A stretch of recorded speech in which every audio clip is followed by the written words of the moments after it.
TV serial Parineeti में कहानी गोल गोल गोल गोल घूम रही है। अब देखिए जरा हुआ क्या है। भाई प्रीत ने अपनी जान पर खेलकर सुषमा जी यानी आदित्य की दादी की जान बचाई, लेकिन यहाँ निशा सारा क्रेडिट ले गई है।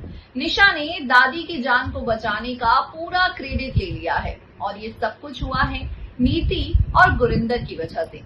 यानी प्रीत का तो कोई जिक्र ही नहीं कर रहा। खैर, प्रीत का जिक्र कोई नहीं करेगा, लेकिन प्रीत की माँ जरूर करेगी। टीवी सीरियल परिणीति में अब बेहद इंटरेस्टिंग मोड़ आने वाला है, क्योंकि माँ और बेटी का एक दूसरे से मिलन होने वाला है। एक नर्स ने प्रीत को देखा और प्रीत का चेहरा देखकर पहचान गई कि ये तो परी की बेटी है, और उसने कहा कि मैं तुम्हारी माँ को जानती हूँ। बस फिर क्या, यहाँ पर प्रीत बैठकर अपनी माँ का इंतजार कर रही है और वहां पर परी भागी भागी अपनी बेटी से मिलने के लिए आने वाली है। परी की जो जिंदगी है वो कोरा कागज बन चुकी है, उसे कुछ नहीं पता है वो कौन है, उसकी पहचान क्या है।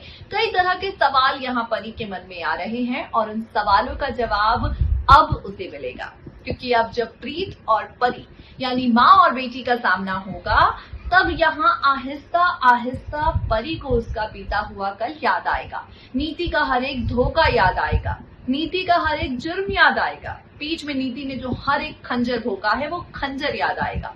परिणीति के आगे आने वाले एपिसोड में आप मजेदार ट्विस्ट एंड टर्न्स देखने वाले हैं, जहां पर परी प्रीत को उसके बचपन के बारे में बताएगी, उसके बीते हुए कल के बारे में बताएगी। परी प्रीत को बताएगी कि उसके पिता कौन है, नीति कौन है, और नीति ने किस तरह से इन दोनों की जिंदगी को बर्बाद कर दिया। यानी अब माँ और बेटी एक और एक दो नहीं, एक और एक 11 होने वाले हैं और नीति की उल्टी गिनती शुरू करने वाले हैं।